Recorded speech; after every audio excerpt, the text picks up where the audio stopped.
បាទសួស្តីអ្នកនរគ្នាឥឡូវយើងចេញដំណើរទៅកាន់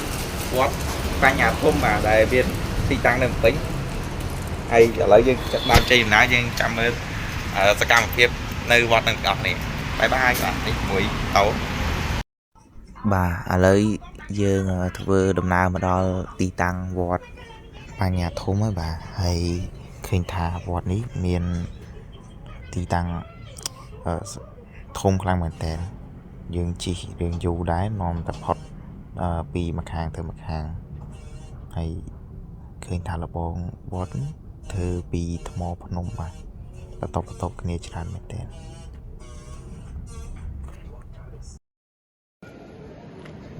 បាទបន្ទាប់ពីយើងយកម៉ូតូយកទៅទុកកន្លែងក្រៅវត្តទីធ្លាវត្តហើយយើងធ្វើការចូលមកក្នុងហើយចំពោះម៉ូតូគឺគាត់អ្នកញ៉ាំតោគេអត់គិតលុយខ្ញុំទេដោយសារតែខ្ញុំជួយទិញទឹកអំពៅនៅមុខហ្នឹងឥឡូវនេះយើងនឹងបន្តការធ្វើដំណើរនៅក្នុងទីធ្លាវត្តនឹងទាំងអស់គ្នា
ពេលវាទៅអូតូបង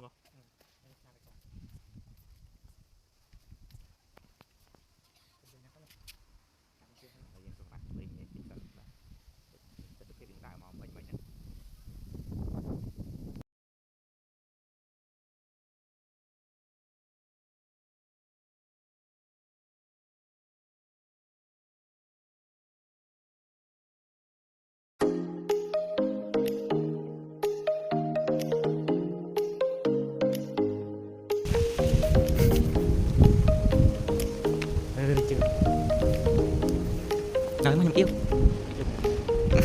chuyện khổ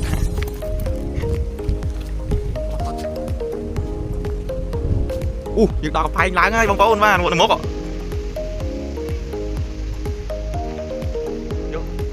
let's go đó này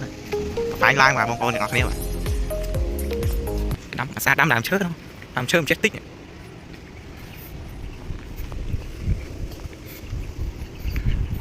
dừng ngon nè nó cái lan cầm phai mà con đê vui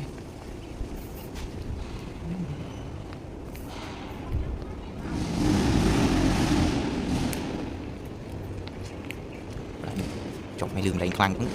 nhưng phải bật sao cháu đây là nhé rồi tôi chụp thọt lại thằng sân ở lưng đánh chân này hàng nó tích cái nào bàn này cắn những tơ ta lại ra ngày thường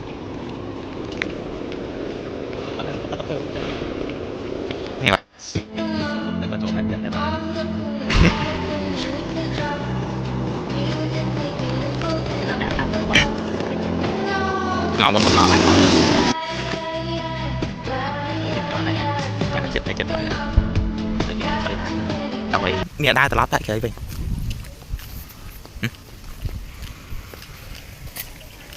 ឬក៏យើងចាំឡើងមុខខ្ញុំគិតថាមុខប្រហែលជាមានកន្លែងនឹងមួយទៀតឥ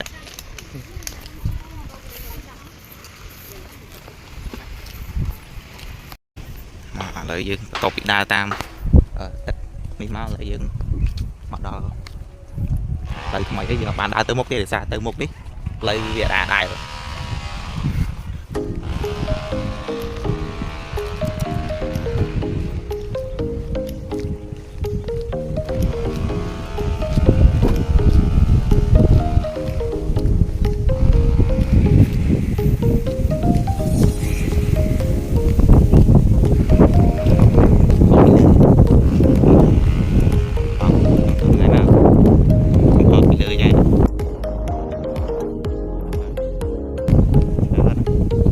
ាយថតឲ្យគេខ្ញុំថតទៅមុខ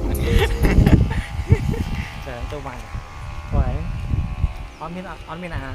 ដំណាក់អីគេដំណាក់សាលប្រជុំគឺអាមានចតាបានជន់ហ្នឹងมันដូចជាយ៉ាងចិននោះតាប្រជុំហ្នឹងទេគឺខ្ពស់ហ្នឹងនៅចិនតែដំណាក់អីគេកាត់ក្តីណាឥឡូវយើងដើរបត់ទៅនោះសិន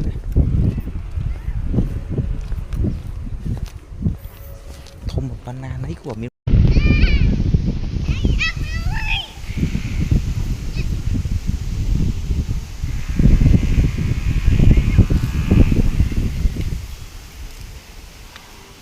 ចាំទៅបាយទៅឆ្លលើអាកាប៉ែងលបងហ្នឹងបងឲ្យដូចដេញពេញហ្នឹងខ្ញុំដាក់ភ្លេងទឹងទឹងទឹងទឹងទឹងទឹងទឹងទឹងទឹងវីដេអូយើងថតស៊ីនអត់ទៅចូលម្ល៉េះជិះថតបាទហើយចំពោះពហិយមួយនេះវិញប្រហែលជាកន្លែង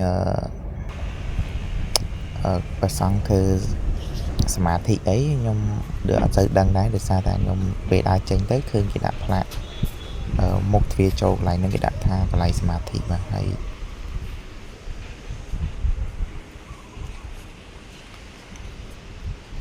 នេះអារម្មណ៍ថា color វាអត់សូវ smooth មិនទេនេះ